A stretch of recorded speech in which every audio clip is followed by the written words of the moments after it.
जय जगन्नाथ दर्शक बंधु। तो दर्शक बंधु आजिकर ये भिडियो रे आम आपको कहबू जे पुरुषों छाती रे चुट्टी थिले कौन हुए एवं महिलांकर केउं अंगरे चुट्टी रहिले कौन हुए। समुद्र शास्त्र अनुसार महिला एवं पुरुषों स्वभाव को जानिया पई अनेक किछि कथा कह जायछि।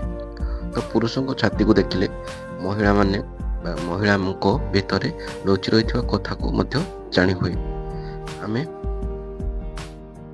पुरुषों छाती को देखिले से भितर लुचि रही कथा को मध्य जानी हुए। आमे आजिका वीडियो रे आपन ए विषय जनइबू जो पुरुषों छाती समांतर होता है से खूब धनी होता स्वभाव सामाजिक न होई व्यवहारिक होता है। से पाखरे मौलिकतार अभाव रही है। निज परिवार ठारू से निज काम को अधिक ध्यान दे था जो कारण से निज स्त्री सहित झगड़ा होता है किंतु निज परिवार को सब प्रकार सुख सुविधा देवाको से पूरा चेष्टा करती। जो पुरुषों छाती फुली उठी थाए से पुरुष सुख शांति रही थाए। एथिपाई लोके एमान को बेसी पसंद करती नहीं। तेणु लोके एमान को बेसी पसंद करती नहीं। शास्त्र अनुजाई छाती चौड़ा थिबा पुरुष खूब साहस होता निज दम रे माने सफलता निज जीवन रे हासिल करती। एमान मध्य प्रबल बुद्धि रही है। निजर संघर्ष द्वारा एमाने सफलता हासिल करती एवं निजर संघर्ष कारण केबे दुख करती नहीं।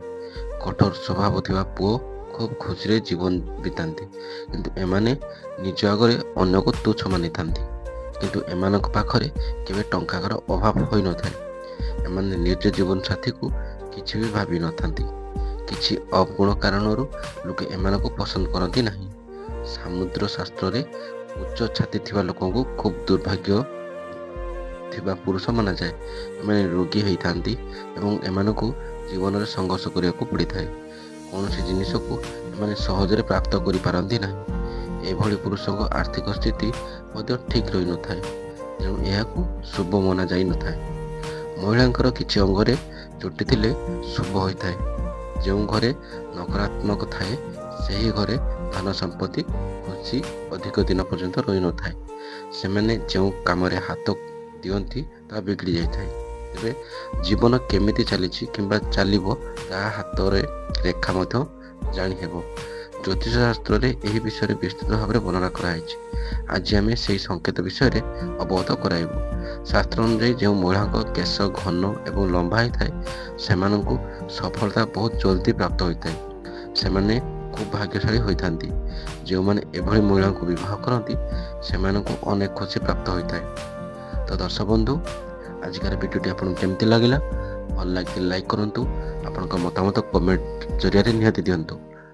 आप जदि चैनल नुआ अच्छा तो सब्सक्राइब करने को जमार भूलुनी। देखा नुआ एक वीडियो नहीं से पर्यटन रोची। जय जगन्नाथ।